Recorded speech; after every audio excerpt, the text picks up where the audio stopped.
नमस्कार, मैं हूं आपके साथ मनीषा डिंडोरिया। स्वागत है आप सभी का हमारे चैनल पर। भारतीय किसान यूनियन भानु के राष्ट्रीय अध्यक्ष भानु प्रताप ने अपने इंटरव्यू में राकेश टिकैत के खिलाफ कई बड़े बड़े खुलासे किए हैं।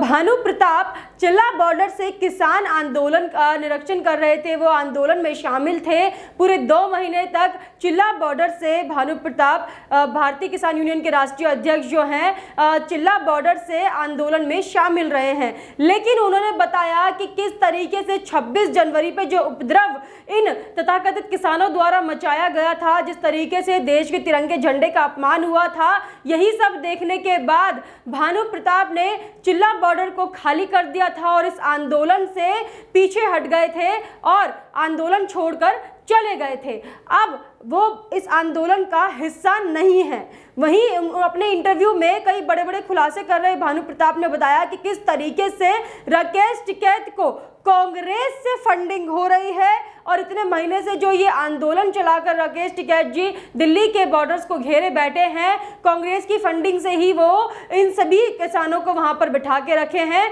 और कांग्रेस के ही पैसे से ये पूरा आंदोलन इतने महीने से चलाया जा रहा है। तो इस तरीके के बयान हमें भानु प्रताप ने एक इंटरव्यू में बताए हैं कि किस तरीके से राकेश टिकैत सिर्फ अपना एक राजनीतिक एजेंडा लेकर इस आंदोलन में बैठे हैं और अपने आप को चमकाने के लिए वो किसान नेता बने फिर रहे हैं। वहीं महापंचायत पर भी भानु प्रताप ने कई बड़े बड़े खुलासे किए। भानु प्रताप ने बताया कि किस तरीके से महापंचायत में भीड़ इकट्ठा करने के लिए महज 300 रुपए में वहां पर मौजूद जो मजदूर थे उन्हें बुलाया गया और बस में बिठाया गया, लालच दिया उन्हें 300 रुपए का और खाने पीने का। भानु प्रताप बोलते हैं अपने इंटरव्यू में कि राकेश टिकैत के आदमियों ने उनके गांव से निकलने वाले जो मजदूर थे उन्हें बुलाया और कहा कि आप आज मजदूरी करने ना जाएं, आपको हम 300 रुपए देंगे और बस में ही आपको खाना पीना मिलेगा। खाने पीने की व्यवस्था बस में है और महापंचायत में भी आपका पूरा ध्यान रखा जाएगा। तो महज 300 रुपए में उन लोगों की भीड़ इकट्ठा की गई इस महापंचायत जिसका जो धांधलेबाजी है, जिसका जो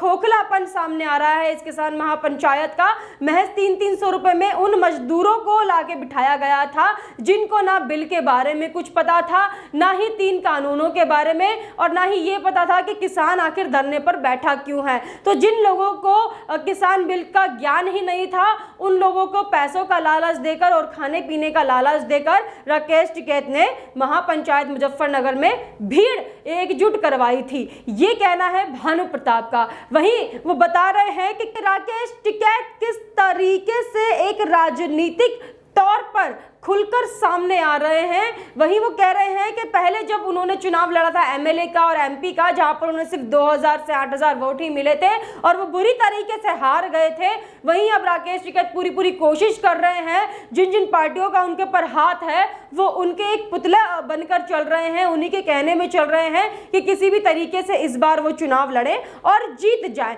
तो देखिए, यहाँ पर उन्होंने साफ साफ कांग्रेस का नाम लिया है और ये भी बताया है कि कांग्रेस ने किस तरीके से किसानों का और पूरे देश का बेड़ा गर्क कर दिया था जब वो केंद्र में थी। ये भानु प्रताप ने अपने इंटरव्यू में खुलासा किया था। उन्होंने बताया कि किसान आयोग का गठन होना चाहिए। बीजेपी सरकार से उन्होंने गुजारिश भी की है कि जिस तरीके से 3 बिल बीजेपी सरकार लेके आई है उनमें कुछ कमी हो सकती है, लेकिन बिल बिल्कुल सही है। अगर राकेश टिकैत बिल रद्द करने की बात कर रहे हैं तो ये राकेश टिकैत नहीं बोल रहे हैं, उनके मुंह से ये सब निकलवाया जा रहा है। वो सिर्फ एक महज मोहरा है कांग्रेस सरकार का, क्योंकि कांग्रेस सरकार के समय जब वो केंद्र में थी तब किसानों की हालत ऐसी थी कि किसान सिर्फ कर्ज में दबा रह गया है और किसान का कर्जा आज तक नहीं उतर पाया है। जिसका जो भरपाया है वो आज बीजेपी सरकार कर रही है और बीजेपी सरकार किसी भी तरीके से किसानों की जो हालत है उसको सुधारने में लगी हुई है। तो ये जो 3 बिल है वो किसानों की जो छवि है, जो किसानों का जो फ्यूचर है उसको सुधारने की कोशिश कर रही है। लेकिन जब कांग्रेस सरकार थी तो कांग्रेस ने सिर्फ किसानों का बेड़ा गर्क किया है। उन्होंने बीजेपी सरकार से ये गुजारिश की है कि बीजेपी सरकार किसान आयोग का गठन करे, जिससे कि किसानों की जो हक की बातें हैं वो आगे रखी जाए, क्योंकि कांग्रेस सरकार ने कभी इस तरीके का किसान आयोग का गठन नहीं किया था, जिसकी वजह से किसान हर एक सुविधा से वंचित रहे और किसानों को किसी भी तरीके का ज्ञान नहीं हो पाता था। उनके लिए जो स्कीमें निकाली जाती थी वो तक किसानों तक नहीं पहुंच पा रही थी। इसलिए कांग्रेस सरकार ने सिर्फ अपने टाइम में किसानों की आंखों में धूल झोंका है और उन्हें कर्जे में दबाया है, जो कि बीजेपी सरकार अब उसे सुधारने की कोशिश कर रही है, लेकिन अब कांग्रेस वो भी नहीं होने दे रही है। इसलिए उन्होंने अपने एक एजेंट राकेश टिकैत को सामने खड़ा कर दिया है, किसान आंदोलन में किसान बनाकर बैठा दिया है, जिससे कि कांग्रेस सरकार द्वारा जो पहले किसानों की स्थिति की गई थी, जो पहले काम बिगाड़े गए थे, उनको फिर से ढका जाए और जो उनका किया हुआ कारनामा था वो सामने खुलकर ना आ जाए और किसान को असलियत ना पता चल जाए कि किस तरीके से कांग्रेस सरकार ने किसानों को डुबो दिया था। यही नहीं, भानु प्रताप ये तक बोल रहे हैं कि किस तरीके से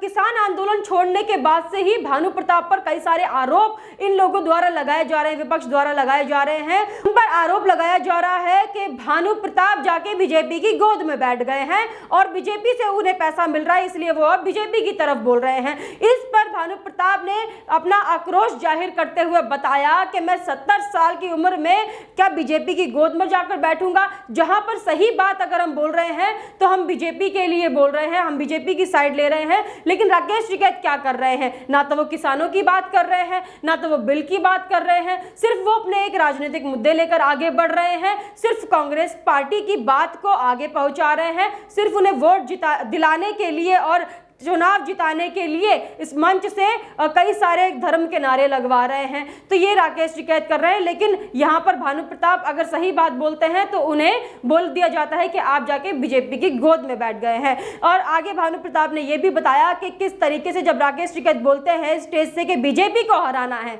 अगर आपको बीजेपी को हराना है तो जिताना किसको है? ये सवाल भानु प्रताप अपने इंटरव्यू में पूछ रहे हैं राकेश टिकैत से कि अगर आप बीजेपी को हराना चाहते हैं तो जिताना किसको है? कांग्रेस को, जिसने किसानों का बेड़ा गर्क कर दिया।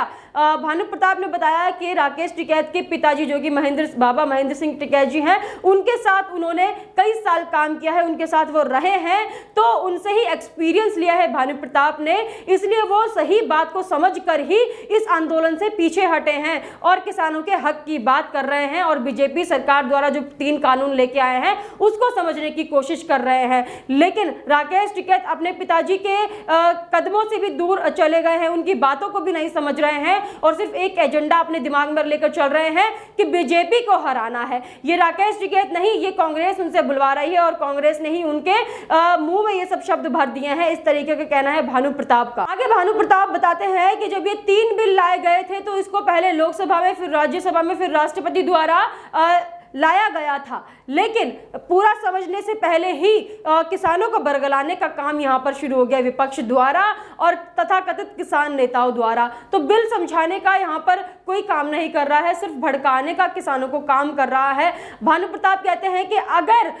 बात यही है कि बिलों को वापस ले लिया जाए तो फिर बीजेपी सरकार द्वारा जितने भी बिल लाए गए हैं फिर तो उन पर यह भी प्रेशर बन जाएगा कि आप वो भी बिल वापस ले लीजिए। अगर आप ये 3 बिल वापस लेते हैं, जैसे बीजेपी सरकार सीएए एनआरसी का बिल लेकर आई, 3 तलाक का उन्होंने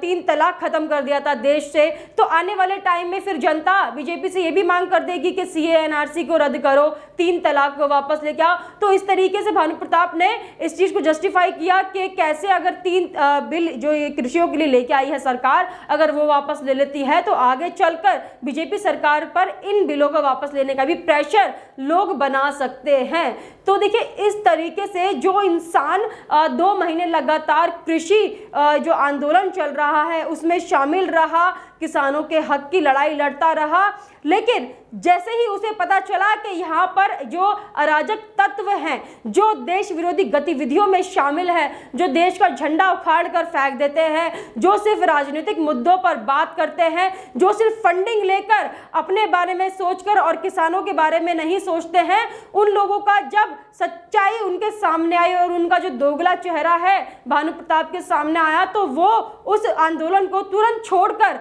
वापस आ गए और बिल को समझने की कोशिश की, जहां पर वो ये भी बता रहे हैं कि बिल में कोई खराबी नहीं है, सिर्फ इसमें संशोधन की जरूरत है, जिसके लिए बीजेपी सरकार भी तैयार है। नरेंद्र सिंह तोमर कृषि मंत्री ने कई बार कह दिया कि अगर आप बिल पर संशोधन की बात करेंगे तो हम आपसे बात करने के लिए तैयार हैं, लेकिन रद्द बिल को नहीं किया जा सकता। तो आपका इस पर क्या कहना है, हमें कमेंट करके जरूर बताइएगा। हमारे साथ ऐसे ही बने रहिए। धन्यवाद।